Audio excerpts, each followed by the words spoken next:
एक बारिश भरी रात, एक लड़की रिया को एक अनजान नंबर से फोन आता है। सामने से एक आदमी की घबराई हुई आवाज, तुम्हें नहीं पता, लेकिन तुम्हारी जिंदगी खतरे में है। आज रात कोई तुम्हें मारने वाला है। रिया पहले इसे मजाक समझती है, लेकिन तभी उसके घर की लाइट्स झपकती है और दरवाजे पर कोई जोर से दस्तक देता है। वह डरकर पुलिस को कॉल करने जाती है, पर उसका फोन नेटवर्क फेल दिखाता है।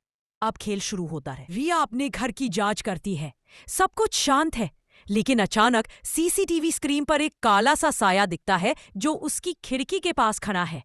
वो तुरंत अपने दोस्त समर को कॉल करती है।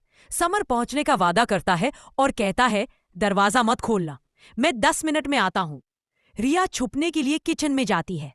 तभी फोन फिर बजता है। समर पर भरोसा मत करना, वो ही तुम्हें मारने वाला है। रिया कंफ्यूज है, क्या कॉल करने वाला झूठ बोल रहा है? उसी समय दरवाजा खुलने की आवाज आती है।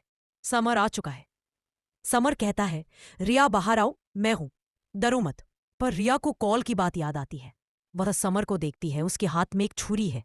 समर कहता है कि वह बस अपनी सुरक्षा के लिए इसे लाया है, पर रिया को उस पर भरोसा नहीं होता। वह कमरे में बंद हो जाती है। रिया के फोन पर तीसरी बार कॉल आता है, अपनी अलमारी का ऊपरी हिस्सा चेक करो, वहां सच छुपा है। रिया डरते हुए अलमारी खोलती है और अंदर से उसे एक पुराना फोन मिलता है जिसमें रिकॉर्डिंग चल रही होती है। समर और कोई तीसरा आदमी दोनों उसे मारने की प्लानिंग कर रहे हैं। रिया चीख उठती है। समर दरवाजे पर चिल्लाता है, रिया प्लीज खोलो, तुम्हें गलतफहमी हुई है।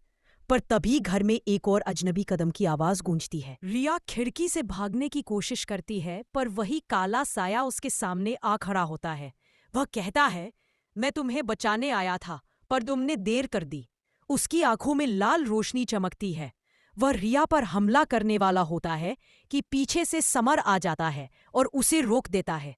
दोनों में लड़ाई होती है। रिया किसी तरह बाहर भागती है। समर घायल हालत में पकड़ा जाता है, पर वह लगातार कहता रहता है, मैंने रिया को बचाया, मैं गलत नहीं हूं।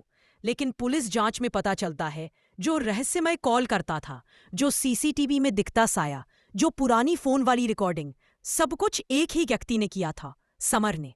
वह रिया को कई महीनों से स्टॉक कर रहा था और उसे अपनी बनाना चाहता था।